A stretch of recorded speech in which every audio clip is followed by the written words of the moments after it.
So at the end of our last session, I had mentioned this idea that a one parameter model, right, where items only change in terms of difficulty, that those models are very similar to what's known as a RASCH model. So we had gotten through like all these different craziness. Like when this one has the upper asymptote, this one's got just the guessing. This is the most common, which is the two parameter. Again, this is the discrimination difficulty. And then if we set all the discriminations to be one, meaning that every item is sort of perfectly related to the trait, then we can just look at how items vary in terms of difficulty. Now, I mentioned this is sort of far-fetched. It's a little odd to assume that all items are equally important. Sort of like assuming that you have perfect loadings for all your items on a factor. It's odd.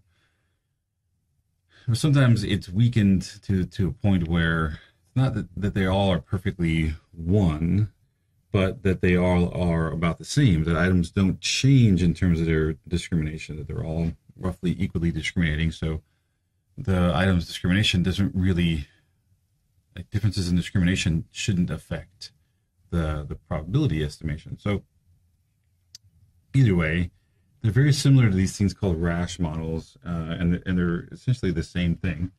It's just a difference in approach. Usually with item response theory models, we will go through and try to find the model that seems to best fit our items, where the items, the scale itself, the thing we're trying to measure, is the sort of centerpiece, the thing that we're trying to hold on to and find the best model that fits it. For RASCH modelers, people that sort of follow this particular ideology, this thought process, it's a little different. In RASCH, the model is superior, so it's about finding items or scales that fit this RASCH model, this one parameter model. So finding items that are all equally discriminating and only different in terms of their difficulty. So RASCH does not permit abilities to be estimated for extreme items and persons because because we don't have some of the information. They don't allow a lot of variability in like discriminations. There's some information we just can't estimate, and there's some other differences. But the idea is that, remember I told you that my advisor always called these people sort of cultists because they had this very rigid belief about how items should perform with a model, and they would literally dump scales and just say, look, the scale's not good simply because it doesn't fit this one and only one model. It seems very odd. Usually we're trying to retain the scale, retain the items, and try to figure out the best way to explain it, the best way to use it. They will actually sort of just dump it and say, look, it's not usable because it doesn't fit this one model. Sort of an odd way of thinking about it. Anyway, so if you come across your RASCH models, you can sort of interpret them, okay, that's just a form of item response theory model, and that's it. Sort of move on from there. So we talked about sort of item response functions and these item characteristic curves, where you can also have test response functions and test response curves. So because the items, you can actually take the item response functions for each item, and they're additive. It means you can actually literally add them all together across all the items on a particular scale and create a test response function, which then can be converted to a test response curve. So they're additive, so items can be combined and create a test response curve. And the test response curve is a latent trait relative to the number of items. So instead of on the left-hand side being probability, like 0 to 1 or 0 to 100%, the left hand will then be the number of items. So if you have 24 items on a scale, it'll go from 0 to 24, and it tells you sort of where, like the difficulty of the scale as a whole, instead of looking at the items individually. So, this is a 20 item scale, right? So that's why it goes to 20. And this sort of tells you that if you were to add up all the items, where is this particular scale targeting? So whatever this trait happens to be, and it could be anything. It could be depression. It could be your political view being sort of very, maybe this is a conservatism scale, right? So the higher you are here, the more conservative you are. Over here, more sort of less conservative, maybe more liberal on this side. We can see, all right, so if I was to answer half the questions, so it's 10 items gets me over here. I'd have to, so this is sort of measuring, the whole scale is targeting people who are just sort of above the middle of the traits. So these aren't people who are in the middle of conservatism, they're slightly higher. That sort of seems to be where the difficulty this item, this whole scale seems to be residing. Seems to be targeting folks right around this 1 in terms of like a Z-score. So just slightly above the mean, 1 standard deviation above the mean, sort of. And that's where this seems to be targeting. And because this is a test response curve or a test response function, we can also convert that into a test information function, which we'll get to in a second. So we'll talk about item information. So item information functions, right? This just sort of replaces the idea of reliability. So instead of thinking about how reliable an item is, because reliability, we're sort of stuck with thinking about reliability in really two ways. How consistent is it over time? And how consistent are the items with one another? Those are 2 ways we think about reliability, the Chrome box alpha, the test retest reliability. In terms of reliability, right, we're stuck with this sort of limited view of reliability in terms of it either has to have a test retest, right, where you can just correlate, and there's parallel forms and other versions, but it's really sort of looking over time, or we can look at the consistency of items. And it really just tells us sort of how consistent it is. So instead of doing that in IRT, we sort of replace that idea with this idea of information. How much information does the item have, and where does the item give us the most information? Like what part of the trait range does it give us the most information? And this has become a lot more useful because it like the test response or the item response functions, it can be additive. We can actually look at both the item information and the test information, which means we can look at reliability as of a test itself, but we can also look at the reliability of each individual item, looking at its information. All right, so let's talk about how that works. So item information function. So item information, item reliability is replaced by item information in IRT. Each item response function can be transformed. I'm not going to go into the transformation, but it can be transformed very easily into an item information function. The precision an item provides at all levels of latent trait. So as we're going through and looking at the different level latent traits, it tells us at what level the latent trait is this item working the best, giving us the most amount of information. Information is an index representing the item's ability to differentiate among individuals. So the peak of information tells us where it is doing the best at discriminating those items. And that location usually is based on the item's location, usually based on the item's difficulty. Okay. So the standard error of measurement, which in a regular scale, like using classical test theory or something like that, it's constant. We usually think of prediction of things like that, someone's score or anything regarding like regression and things, that when your standard error of estimate or standard error of measurement of all being sort of consistent, regardless of where you are, you get the same estimate of standard error. Basically an estimate of how good or bad your prediction is doing. So if we're trying to estimate someone's score, like their depression level, the standard error of measurement tells us, plus or minus how good a job we are doing at estimating their depression. In item response theory, it's not the case. The standard error of measurement actually changes depending on where you are on the scale. For certain people, there's going to be less error. We're going to make less mistakes. If you happen to be at the point in the scale that item is targeting, then there's going to be less error in trying to predict your score. If you're farther away from where the peak of information is, you're going to have more standard error. So standard error is not constant in an IRT model, which is sort of strange, and it takes some getting used to if you're used to sort of assuming that error is sort of constant for everybody. Measurement error is expressed in the same metric as a latent trait level, so it's sort of like in a z-score metric, and you can use it to build confidence intervals around predictions and all kinds of stuff.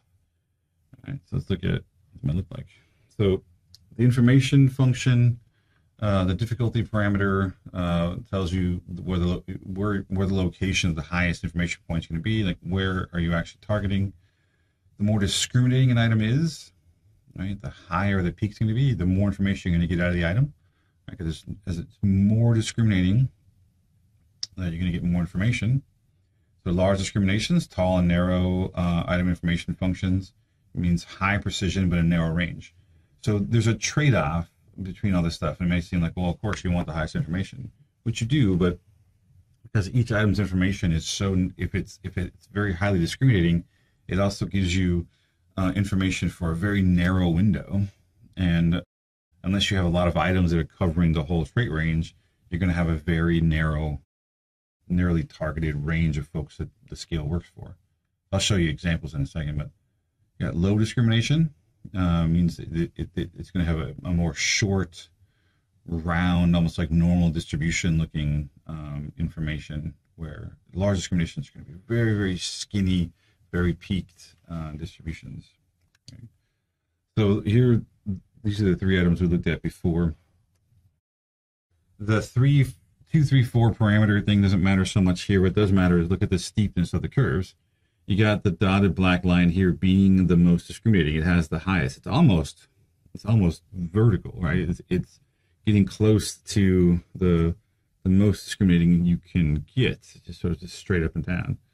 This one is slightly less discriminating. This one is also, I think, even less discriminating. So the interesting thing is here to point out is, as you trace 0.5 across, I would expect the peak of information for this item, this solid item, to be somewhere around -1, a little above -1. For this item, it's going to be right around 0. And for this item, it's going to be somewhere around 1.5. That's where I expect the peaks to be for information. I would expect this dotted line here to have the highest peak, have the most information because it's the most discriminating. This one would be slightly shorter, and that one would be even shorter. Okay, so let's see if that's true. All right, so here's that dotted line in the middle. Its peak, the most information is directly real close to 0.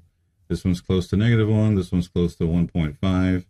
These two, have similar discriminations, which is why you're getting. It looked like on the last one that maybe they are closer. This one looks like it has a slightly lower discrimination, which I thought this one would have a lower, but maybe it's not. Maybe they're more similar. It's just a trick that I'm seeing. So if you look at me, it looks like I'm looking right at the graph. I'm actually looking at a monitor. It's right there. You can see it in if you look at my camera view, you can see that I'm looking at, there's a monitor sitting right there that I'm staring at, trying to see. I would have guessed that this one still has a higher discrimination than that one, but maybe not. Because they look like they're pretty much the same information. But, so what does this tell us? Well, this item is the sort of best item in terms of giving us the most information. It is the most discriminating item. It gives us a ton of information, but only about people in a very narrow range. So if you're somewhere right around the average of the traits, so if you're of average of depression, average math ability, average whatever you're measuring, this is doing really, really well at giving you a lot of information about those folks. But as soon as you go outside of this little narrow band, it does nothing. It gives you very little discrimination between these folks down here or folks at the top, right? This item gives you less information. It's not as useful. It's not as discriminating, but it gives you a wider range. It actually tells me about folks that are down here towards the bottom. Okay? So it lets me know, or discriminates against people, discriminates between people who are down here towards the bottom of the trait. So people of low depression, we can tell them apart based on this question. And up here, you get people who are highly depressed or have high math ability or whatever the trait is. We can tell them apart with this item, even though it's not quite as good or as informative as this item. Without these other two items, I'd be stuck. I can only tell information about people in a very narrow band. Outside of that, I couldn't tell anything. So these other items help to extend the range of discrimination to other parts of the trait level that the item in the middle does not do. Even though the item in the middle is the most informative, it has a very narrow sort of target range. Okay? And just like we can add up the item convert the item response functions over to information. The words were confused in my brain. We can also convert the test response function into test information functions, and it'll not only tell us sort of where, where the difficulty and discrimination is for the whole test, but we can also look at the information for the test and see where that test is targeting people the best, like is the most discriminating. So here's the same 20 items or so. This is a test response function. So again, look, this test is designed to target people that are right around average. Right? So this is doing a good job of telling people sort of in the middle from one another. It doesn't do a very good job of people towards the bottom. It doesn't give us a lot of information about people with low traits. It does slightly better people with high traits, but not that much better. There's a little bit of a hump here, an increase in information, but it's not perfect, right? It's not. We're not getting this massive amount of information all the way across here. It's just giving a little boost there. So again, we can, if people are right around the average, or plus or minus a standard deviation or so, we can discriminate between them very, very easily. Tell them apart. I can tell who's higher, who's lower. But as soon as I go beyond that, it starts to get less useful. Okay. You're probably thinking, well, why do I care about all that stuff? So what if I was trying to develop a math ability scale that was targeting, say, like honor students or those with advanced math ability?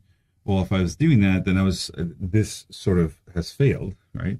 Because I would expect then this peak to be up here, this targeting sort of people with high ability. But it isn't. I actually am targeting people with average ability. So even though I was trying to develop a scale that was measuring sort of advanced math ability, I didn't quite do it. This is telling me that I missed the mark somewhat, and I'm getting people sort of average math ability instead. Okay.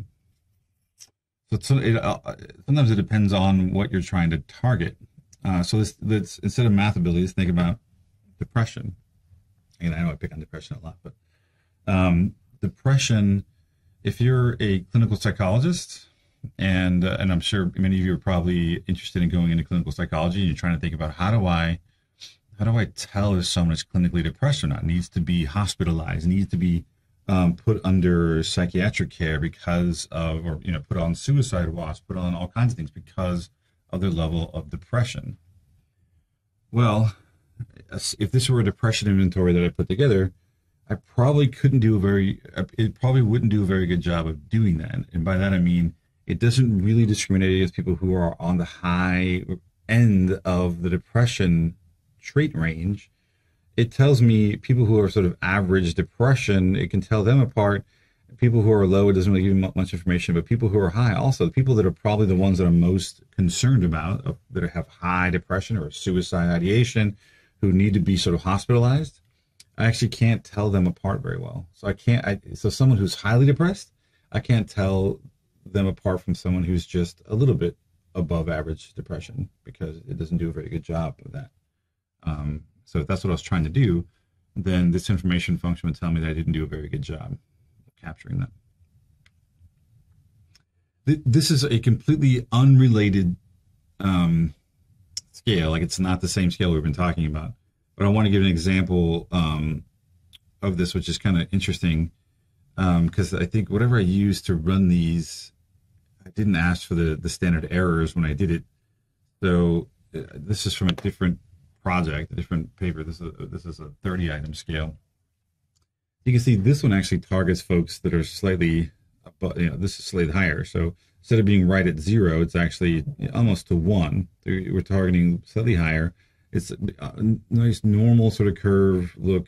This has got, the information is the highest. You're getting most information right, close to positive 1 standard deviation.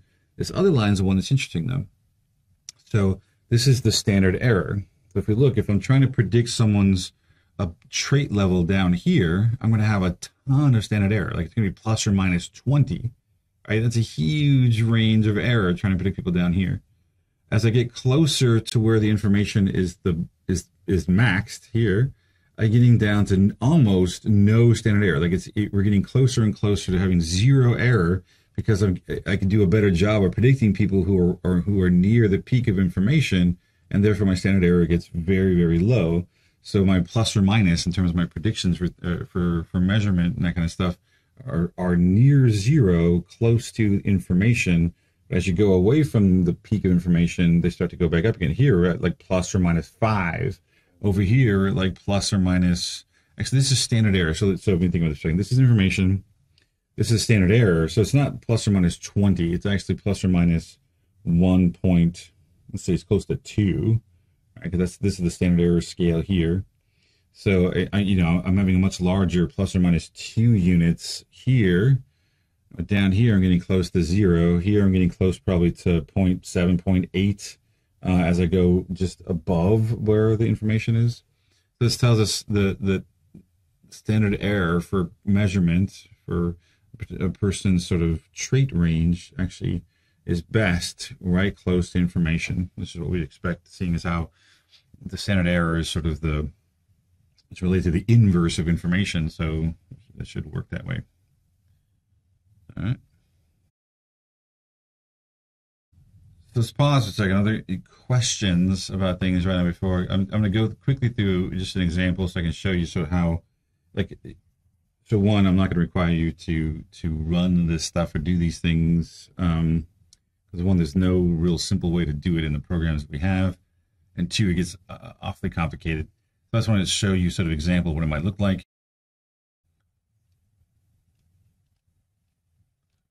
So yeah, so in terms of item response theory, think sort of more big picture stuff, like how is it similar to classical test theory?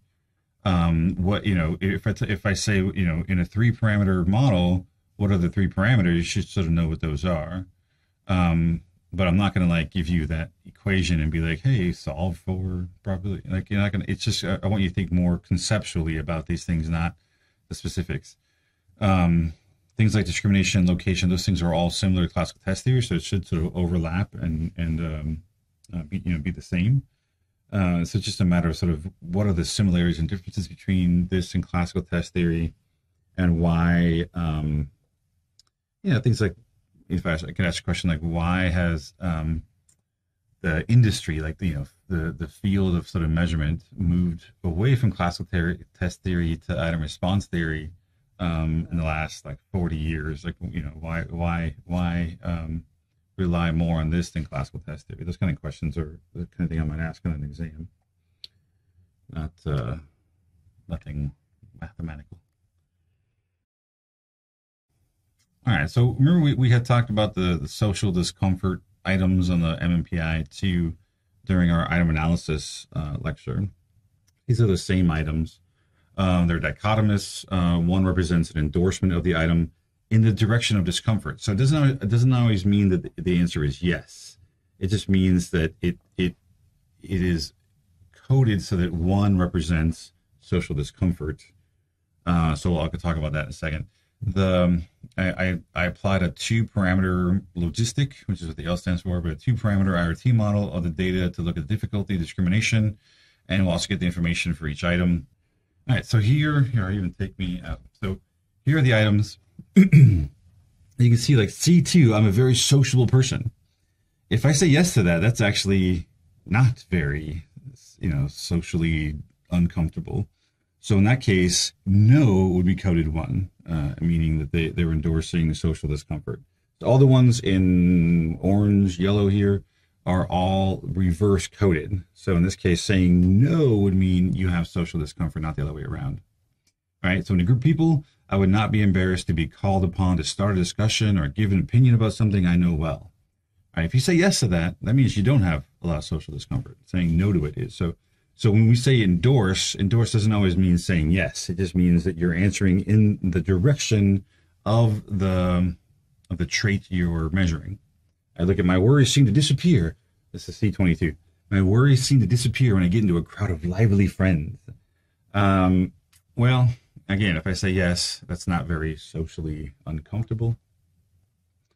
But you have the questions like, I wish I were not so shy, which is C6, or C8, I am likely not to speak to people until they speak to me. C9, in school, I found it I found it very hard to talk in front of the class. One of the ones I think that was goofy before, I think I fixed it here.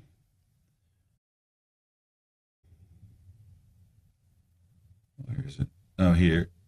So C5, I think, said, I find it hard to make talk when I meet new people. It was supposed to be small talk, so I think I fixed it there. So C5, I find it hard to make small talk when I meet new people. So again, if you say yes to that, that means you're probably, have a fair amount of social discomfort. All right. But if I say like C13, I like parties and socials, someone who has social discomfort, not likely to like parties and socials. And if you're thinking to yourself, who wrote these questions? They're a little bit dated, like socials. It sounds kind of odd to me. There's another one. Say like, I have no dread. That word, I don't know. Some of these questions make me laugh. I have no dread of going into a room by myself where other people have already gathered and are talking. Now, it's a serious thing. I'm not laughing at the topic itself. If you have social discomfort, totally get it. I'm laughing at just the choice of words. I have no dread. And, there's like people looking up what the hell is dread, because it just seems a little bit of a dated word, but maybe not. Like C3, I like to go to parties and other affairs. I love other affairs. And it's just certain things that seem sort of dated about it. So here, these are the items. These are the same items they were before. You can ignore this completely. This is just sort of to keep me, to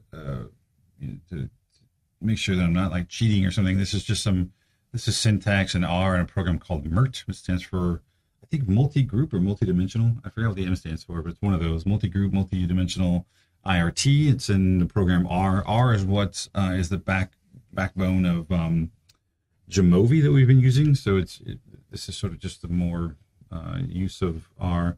Basically, just to read through this gibberish, I'm pulling in this MMPI2 data set, all right, and I'm gonna call this thing social angst. Social anxiety is all these the MMP items that are the row columns 7 through 30. So if you look at the MMPI2 data set, you don't have to right now, but if you're interested, and you look at, if you start at column 7 to column 30, you see that those are those 1 through 24 items for on the MMPI. I'm saying, look, I want to create a MIRT model where I have one factor, F1. So this is my theta. I'm saying, look, I have a single theta that is going to cover all 1 to 24 items. And I want a summary of that and some coefficients from that, which are the parameters we're estimating, the difficulties and discrimination. So I want it to spit that out for me. I want some item plots for item, just picked item number 2, which is going to give me the trace, which is basically going to be the item response function, the ICC. And then I'm going to get an information for the item, same item. And then I'm thinking this last one, I think, is going to give me the test information and standard error function for the whole thing. So I don't want to go through all 24 items, but at least I'll give you an example of item number 2. Okay? So here are, so interesting about when I was trying to say that there is a relationship between factor analysis and IRT, that they're really doing something very similar. Well, when you run this MIRT model in R, it gives you factor loadings. It's giving you factor loadings, but it's doing some interesting things behind the scenes that we're sort of skipping over. It's doing a special kind of factor analysis. Instead of using Pearson correlations, it's actually adjusting for the fact the items are dichotomous, but it's giving us factor loadings and our commonalities, just like you would in, so we're saying, look, we have one factor. And if you notice, all the loadings are all pretty decent. We're getting pretty decent loadings, right? Some of them, none of them are dropping below here. This is probably the worst one, 0.394. It's still over 0.3, which is sort of a lower end to the cutoff. But still, for the most part, it's doing okay, right? The total proportion of variance being explained is about 43%, which is not, it's not crazy huge, but it's actually a fairly decent amount. It's just doing a decent job of sort of fitting a one-factor model to these items.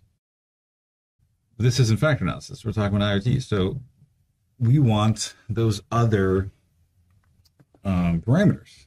So look, we have A1, We have D for, so instead of calling it B here, which is which is our our location, they actually refer to it as D for difficulty. So here's the A. So these are the discrimination values all the way down, discrimination values. So you can start to see which items are more or less discriminating. So look, this item is closer to 0. The items of larger numbers like 2.377,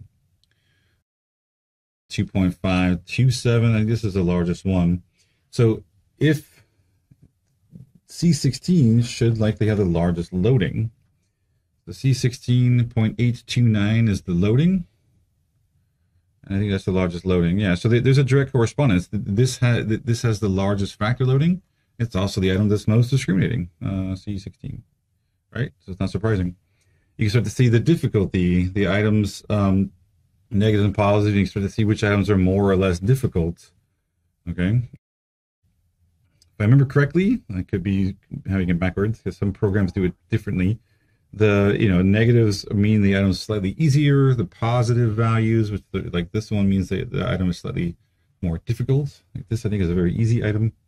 We'll see in a second because C2 is the one we're going to see a picture of.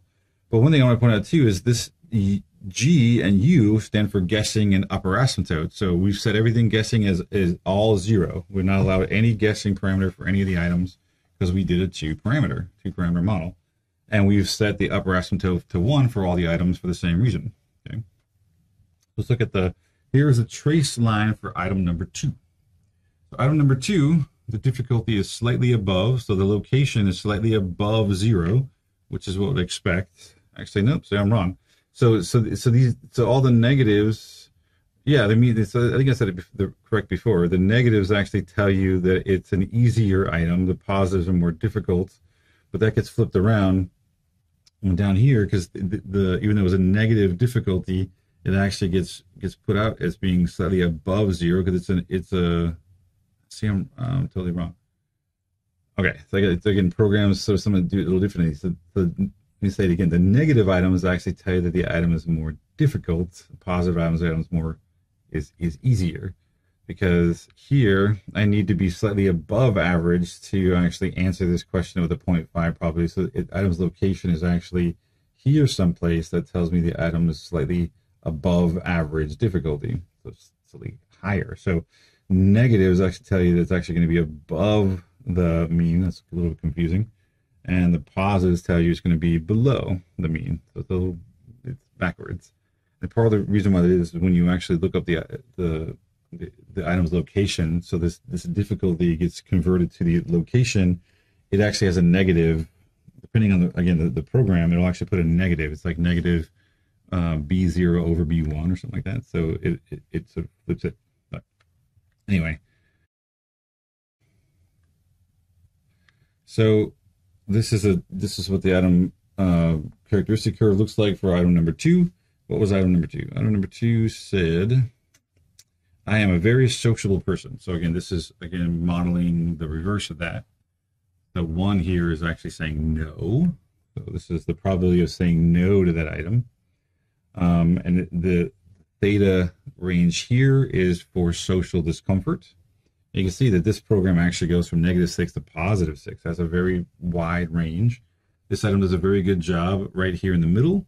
But as you get beyond the middle, you can't tell anything apart about people down here or people up here, right? Because there's very little change in their probability. So it does a good job right here in the center, but off here, it does almost nothing to tell people apart. Same thing here. If I convert that into information, it tells the same thing, that the most information we can get is right here, just above the mean. And if you look at the standard error, out here in the tails, the standard error is really bad. As you get close to in between the points here where the information is the highest, the standard error is also the lowest. So our estimation of their scores based on this item or their trait based on this particular item are actually really good if we're estimating them somewhere right around here. But if there's someone who's really high, we're going to do a very bad job of estimating because that has a higher standard error. And this is, if I look at all 24 items, You know, even all 24 items seem to be targeting around that same area, around this sort of slightly higher than average difficulty. This is the test information and test standard error. You can see, again, the best place. So people that are right around here in terms of social discomfort, not too high, not too low, some in the middle, are the ones that we're actually doing the best job of predicting, best job of estimating with our scale. So let's talk about more details about some of these things. We talk about invariance. So again, like we talk about invariance, it's like, wait, what is that even talking about? And it's really the main reason people like IRT. IRT model parameters have this invariance property, right? We said this before. Examining trait level estimates do not depend on which items are administered, and in turn, item parameters do not depend on particular example or particular sample of examinees. So if I have a scale, like a depression inventory, with classical test theory, if I'm looking at things like reliability or estimating the item parameters, like difficulty discrimination, it's all relative to the total test score. So if I change items out, that change can actually affect, you know, the actual item information or the item parameters. With IRT, it doesn't matter what other items are in the test with it or who is actually taking the test. We can still get those parameters estimated sort of free of the population and free of the other items. Invariance allows researchers to do all kinds of really cool things. We can link different scales and measure the same construct. So if one of you takes the CESD depression and somebody else takes the Beck depression inventory, as long as those items have known parameters, I can actually convert one score to the other and link those tests together. I can compare examinees even if they responded to different items, which means I can give you different versions of the same test, like the GRE or SATs or whatever, and everyone can be linked and put on the same scale, even though you took different items. And that allows me to do computer adaptive testing, which is what most of you have probably seen, at least somewhat. If you've ever taken a test on computer, you've probably done a computer adaptive test. And it is adaptive in the sense that the test is adapting to you, trying to estimate your trait range, and it's adapting to you as you're taking the test by trying to give you items that are targeted right at your level. So what are the assumptions?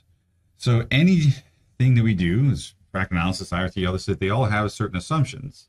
So we're assuming monotonicity. This should hopefully sound familiar. We talked about this in with classical test theory when we were talking about item characteristic curves. As you're trying to look at a good item is one in which as people go up in the trait, the probability should continue going up, right? If for some reason you get these sort of reversals where items have lower probability as you go up in trait or up in the total test score groups, then there's something wrong. The item is not monotonic. So logistic IRT models assuming monotonically increasing function. So as trait level increases, so does probability of endorsing.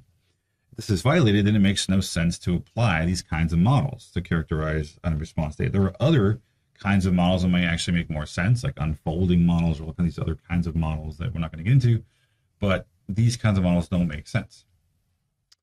One thing that IRT sort of assumes that, and this is sort of becoming less and less true, by the way, as time is going by, because for the longest time there's this, we assumed unidimensionality, meaning that the entire scale had to be driven by just one factor, right? So all IRT models for a long time were all just one factor models. So even though we had 24 items, we'd only assume that those 24 items were all driven by just one factor. So there's one set of difficulties, one set of discriminations. All that stuff was all just one set. There are more and more multidimensional IRT models that are coming out, being developed based on the like software and things. So you can actually have IRT models that function more like these sort of factor models with multiple factors. Commonly applied IRT models assume that a single factor accounts for all the covariance between the items, and it's often assessed using specialized factor analytic models for dichotomous items, which is why when I ran the MIRT model in R, they gave us a factor model first in order to assess sort of the unidimensionality of it, and then gave us all the IRT parameters after that. this is sort of getting a bit into the weeds, but along with unidimensionality, I mean that one factor explains everything, it also assumes something called local independence, which means that once you assess or once you actually explain all the items with your one factor, then the items should only be related through that factor. Right? So once the factor has gone through and explained that all the items are related to each other, they shouldn't be related for other reasons. Because if they are, then that means that the model is probably not unidimensional. Well, there's other things going on that's a problem. So when local dependence is violated, it's called local dependence, and local independence and unidimensionality are related. Highly univocal scales can still have violations of local independence, and sometimes that's because items may have similar wording or similar content that might make them correlate for reasons outside of the scale. So if you have a depression inventory that says something like, when I'm out with friends, I often feel, lonely. And another question is, when I'm out with friends, I often am sad. Now, when I'm out with friends part, that part of the question is similar in both questions. So two items may relate because they have similar content in that way. It's outside of depression, and that's not as big a deal. It could cause problems, but that could cause a local dependency that may be an issue. The problem is when they exist, it can actually make item parameters come out a little biased. It can cause scales to look more precise than they really are. A large correlation between two or more items can essentially overshadow the whole thing. It just can cause problems with estimating some of the parameters if these local dependencies exist. Like if items are related for more than just the scale or the trait you're trying to measure, it can cause all kinds of issues. One of the things, if you have items that are highly related like that, you have a local dependency, you can either sort of combine them together, try to add them or average them to sort of combine the items because they are so highly related, or you can just get rid of one of them. So if they're highly related with one another, have a high correlation, it means that they're somewhat redundant. So you probably don't need to have both items on the scale in the first place, so you can get rid of one of them, and that should fix the problem. Now, this is something that is an assumption of IRT, that assumption also of factor analysis and all kinds of other stuff. It sounds a lot more complicated than it is. Qualitatively homogeneous population. A qualitatively homogeneous population. What the hell does that mean? That when we're actually trying to assess anything, any kind of trait amongst people, we're giving it to a set of folks, a group of respondents. We're assuming that in that group is essentially a bunch of the same people, that they are qualitatively homogeneous. They're basically the same. That the IRT model applies to everyone in the same way. The items relate to each other, or relate to the trait in the same way for everyone in that group. Now, one of the sort of frequently sort of fun things that people like to do in IRT is sort of test for something called differential item functioning. This is a violation of this assumption that the same item response function model works for everyone in the same way. We can test for that, and that actually we can show that there are violations to this, and that's differential item functioning, or diff hunting, looking for differential item functioning amongst items. Diff occurs when an item has a different IRF for two or more groups. Therefore, examinees that are equal on the trait have different probabilities of endorsing the item. No single IRF can be applied to the population because of this, and it sort of violates this idea that IRT is supposed to be invariant. So why would this be such a popular thing? Well, the two main ways, there's lots and lots of ways where this is being investigated, but let's say the three main ways that you'll see it happening a lot is if a scale gets translated from one language to another. So if I have a depression inventory that I developed in English and I have it transferred over, or translated over to Spanish, I have English respondents and Spanish respondents. I may actually look at differential item functioning to make sure that the translation has not impacted the way that people respond to the questions.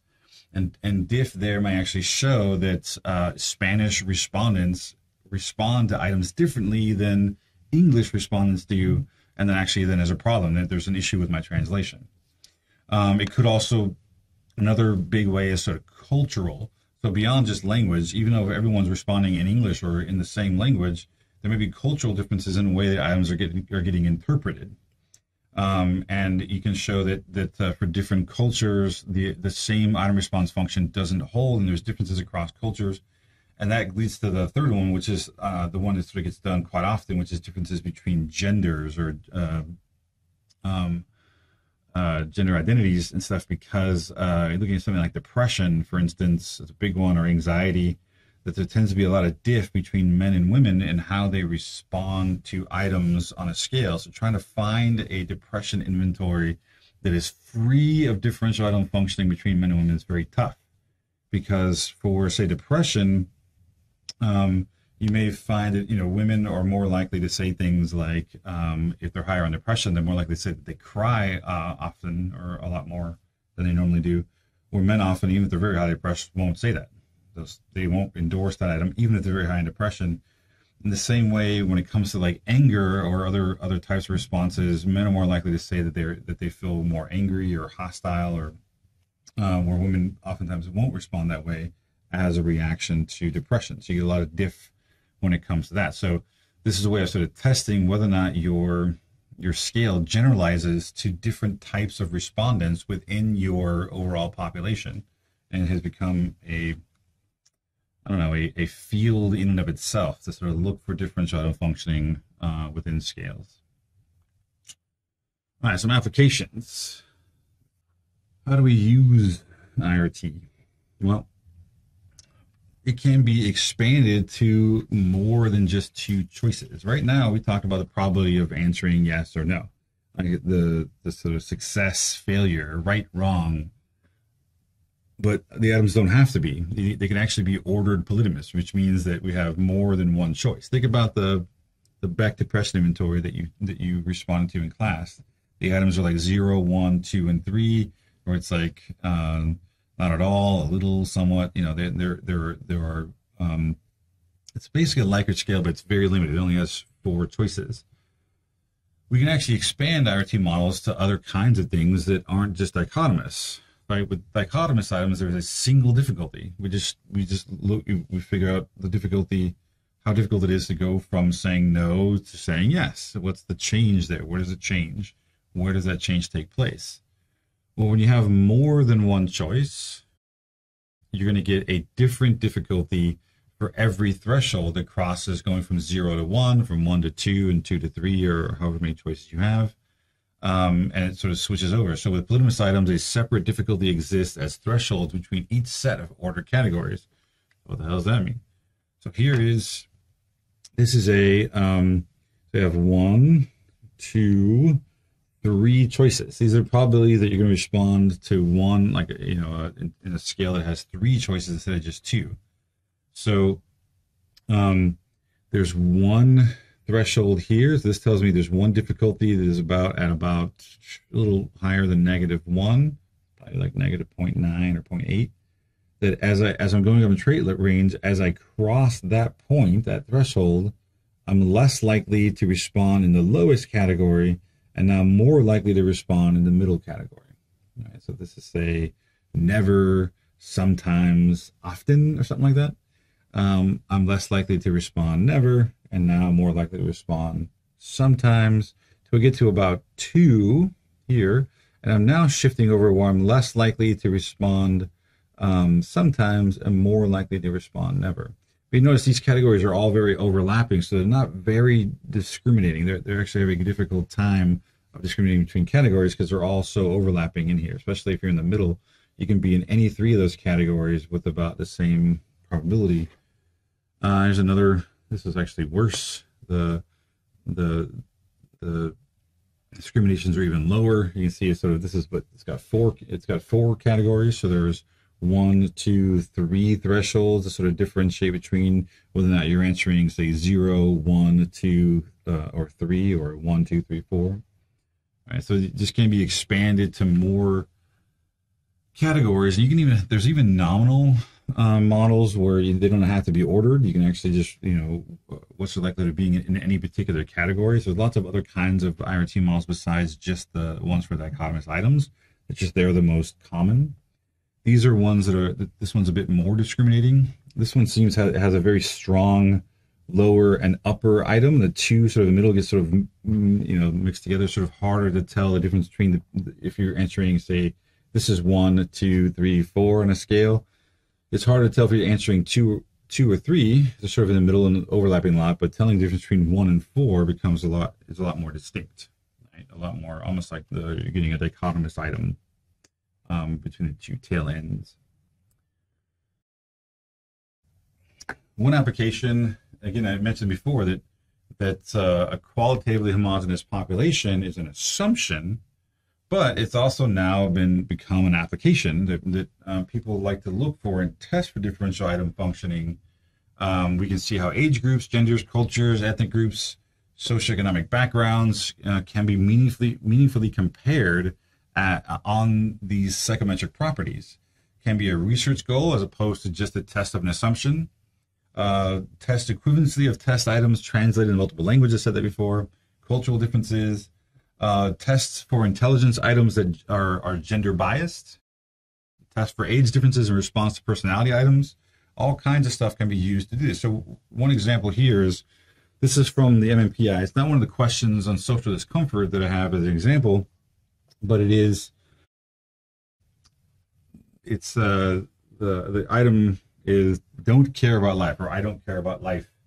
And it's the same item that's on the adolescent version of the MMPI as it is on the adult version.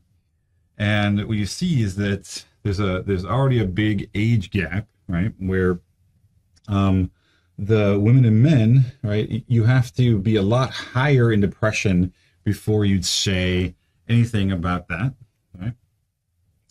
Where for boys and girls, you can be a lot lower on depression and still and be likely to say don't care about life. But there's also both boys and men. The item is more difficult for them, meaning that even though they're on the same scale, the same trait range, we're actually having different prediction of their probabilities, right? So even though you have someone who's at 0 here, men actually have a lower probability than men do, even when they're at the same trait, showing that there's diff between men and women and between adolescents and adults. We can also scale individuals for further analysis. So we actually put people on a scale, give them a score on that scale, like on depression or ethnic identity or whatever. We can often collect data in multifaceted forms, like multi-item surveys, and then collapse them into a single raw score. IRT-based scores represent an optimal scaling of individuals on a trait, which is actually very much interval scaling. Most sophisticated analyses require at least interval level measurement, and IRT scores are closer to that than raw scores, if you were to just add them up. Using scale scores as opposed to raw scores has been shown to reduce spurious results as well. So putting people on these scales can actually be very helpful. Scale construction and modification, just like with factor analysis, we can use IRT to actually make the scales, actually figure out which items work, which don't, and we can do all that stuff really with more sophistication and actually create scales based on IRT properties. Okay, there are a lot of pre-existing scales that were developed using CTT, and they're now being revamped using IRT instead, not instead, but in addition to. Probably the biggest uses, applications of IRT is in the sort of use of computer adaptive testing. So one of the things that you may or may not know, depending on how much you were sort of told beforehand before taking something like the SATs or some computer adaptive test, is that the adaptive part actually is the sort of interesting part. It's not just a computerized test, it's adaptive. So these sort of CAT tests are based on, there's a sort of universe of questions. So think sort of domain sampling theory. There's a huge domain of items around, say, quantitative skills. And all the items have sort of known IRFs because they've been tested beforehand. They sort of know how they're supposed to work. An item is given to a participant. Usually the first item you get sort of somewhere of moderate sort of difficulty, somewhere in the middle of the trait range. If you get the answer correct, the next question you get is a more difficult question, just slightly. If you get that answer correct, the question gets more difficult. If you get the answer correct, you get it. It's more difficult. It keeps going up the trait range. Your location will continue to increase until you get an answer wrong. And then it'll give you a slightly easier question. And then sort of tries to hone in on your particular trait. So you can think about this like this. So, this is your, here's the theta they're trying to get at, whatever it is, math ability, verbal ability. You pick your trait. It says, all right, I'm going to start you off here. And if you get that correct, because oh, cool, you got that correct, I want to move you then up here. Get that correct. There. Got that correct. Now I'm going to move you up here, and because you say got that one wrong, all right, so you get this one wrong, it's then going to move you back to a question around that difficulty, right? If you get it correct, you go up, and you'll keep sort of moving around, and it starts to try to hone in your ability level somewhere right around here, because it starts to hone in on where your scores are. Okay, so that's what it means by adaptive. It's trying to give you questions that match your ability. So it's trying to find the exact correct difficulty or location on the trait that you are by giving you questions that match that location. And that's sort of why it's an adaptive test. And they can actually, it's been shown a number of times that computer adaptive versions of tests, you can actually get a better prediction of someone's ability with less questions. It gets there much faster because you don't have to give them a bunch of questions that they don't need. You're only giving them items that actually are attempting to match and adapt to their particular trait range. Right? So each time it does this, it's sort of re-estimating your score. It's trying to figure out where your trait level is. Each time it gives you a question and you either get it right or wrong. It's sort of readjusting and re-estimating your trait score, and until you get to a point where you are sort of you're honing in. So this is why if you've ever taken a GRE prep course or SAT prep course or anything that's on computer adaptive tests, they usually tell you to spend more time on the first third of questions than they do on the last third, because in the very beginning, it's going to make huge adjustments. You're going to go from a moderate level to a difficult to a very difficult. It's going to make big jumps trying to figure out where you are in the trait. As you're going the end, it's just making tiny little adjustments around where you are, trying to find your specific trait level. So it changes more and trying to adapt to you at the beginning than it does later on. It's also why you can't go back and change answers. It's one of these that has drove people crazy in the past, is that with paper pencil tests of the past you can go through, and if for some reason you have a memory comes back to you, you can go back and change an answer. With computer adaptive tests, you can't, because it shows which questions you got after that based on whether or not you got it right or wrong. So there is no going back and changing an answer. It already adapted to you. Computer adaptive tests are at least twice as efficient as their paper pencil counterparts, with no loss of precision, meaning that you're getting the same standard errors or better with potentially half the amount of questions. There was this is a little bit dated now, 2003, but there was an adaptive form of this headache impact survey. So there's a survey about how much having migraines or headaches impacts you. So they went through and did a paper pencil version and a computer adaptive version, and it cut the scale like less than in half. You got down to a much shorter version of the scale, which, you know, if you're having a headache, you probably don't want a real long scale to respond to. So having less items is probably good. And had less patient burden, and the reliability and validity of the shorter computer adaptive version was just as good, if not better. So the computer adaptive testing has been, that's why you're seeing it used more and more often. Whether or not the validity part still comes a little tricky, because the validity of the GRE is still in question. A lot of places are deciding whether or not they want to continue using tests like the GRE and SAT, because whether or not they actually do what they're supposed to do. But at least in terms of reliability and in terms of test taking and its ability to sort of hone in on your trait level, it actually is much more efficient and a much better version than doing a paper pencil test. And then we talked about this before, but I mentioned this in passing, but it also allows you to do sort of test equating. So you can equate across grades on math ability, right? So if you're trying to track, you're doing a multiple cohort, you're looking at like 7th, 8th, 9th, 10th, 11th, 12th graders, you can actually equate across those years in math ability, because obviously not everyone's on the same ability level, so you can actually equate them.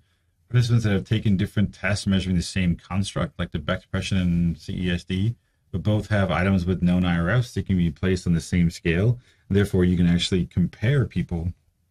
It's the same reason why, why computer adaptive testing works. I can have students taking different versions of the SAT, and I can still give them the same score based on the same range of scores, even though they took different questions or had different items on their tests. All right. You know, again, you can equate across years for placement or admissions tests. You can do all kinds of stuff that allows you to sort of equate across different versions of the same test, or even different tests, as long as they have known properties. And that's it for IRT.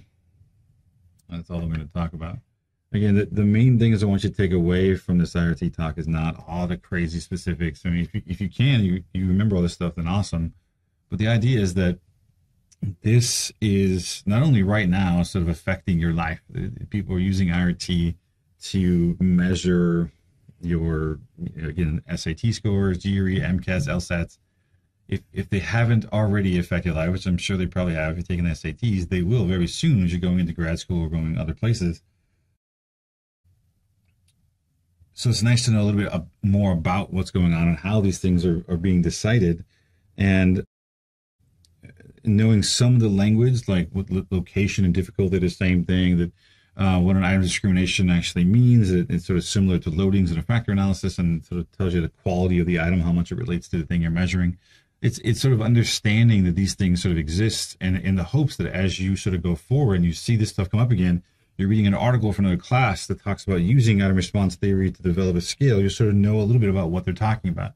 Gives you a little bit of a background, even if it's just like sort of scratching the surface. It's just to sort of to start these ideas in your brain. As you go forward, you see it again, it'll then reinforce it, and it'll become a little easier, a little bit. You'll have a little bit easier time sort of integrating these ideas into your brain. That each time you see it, the more you get sort of exposed to it. I think you're going to start seeing a lot more of this more and more readily as we sort of go forward, and people need to be sort of ready to at least know what it's talking about.